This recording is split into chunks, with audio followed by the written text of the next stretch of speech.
We continue to follow the breaking new developments in the Middle East. Joining us now to discuss, combat technology expert and spectrum engineering and policy vice president Louis Libin. Talk to me first about the weaponry used on both sides here, Louis.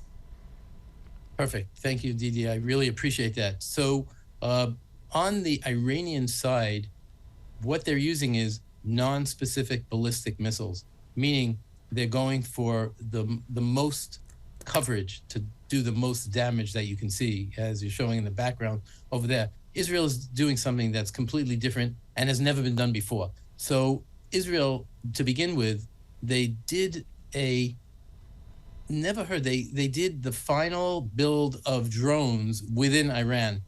It was a decapitation strike that eliminated the enemy threat, the nuclear facilities, the intelligence gathering, the precision, the actual scientists. It was the result of really deep, long-term reconnaissance.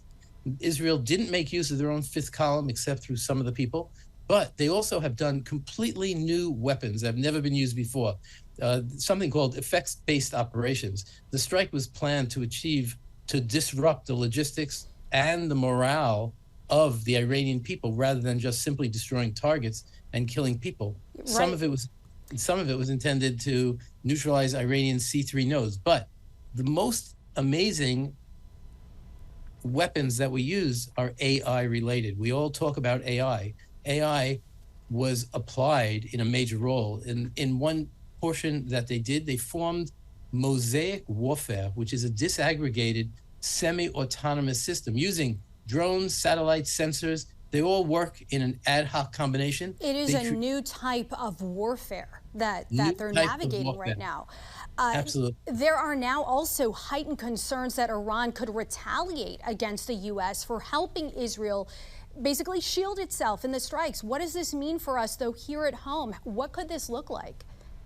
So it could get pretty messy in the United States because we already have our own issues that we're dealing with right now.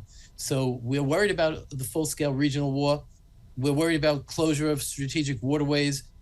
Within the U.S., escalation of terrorism, cyber attacks, collapse of fragile states, not in the U.S., but the ones nearby in the Middle East, Lebanon, Iraq, Syria arena, diplomatic shifts in alignments. We don't want the U.S. to make enemies of everyone. This could also force a mass displacement and a new humanitarian crisis.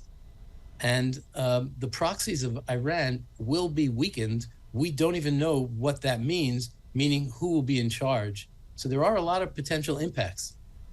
As you know, Iran already suspended nuclear talks with the U.S. If the Iranians don't sign an agreement with the U.S., could that prompt the U.S.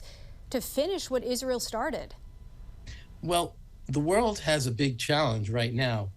Iran cannot get nuclear weapons for the sole reason they will use them.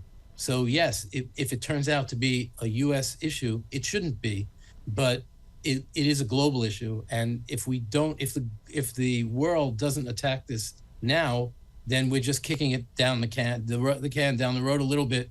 And without the U.S. support, as we know, the risk of escalation increases. So the worst case, of course, is this nuclear brinksmanship.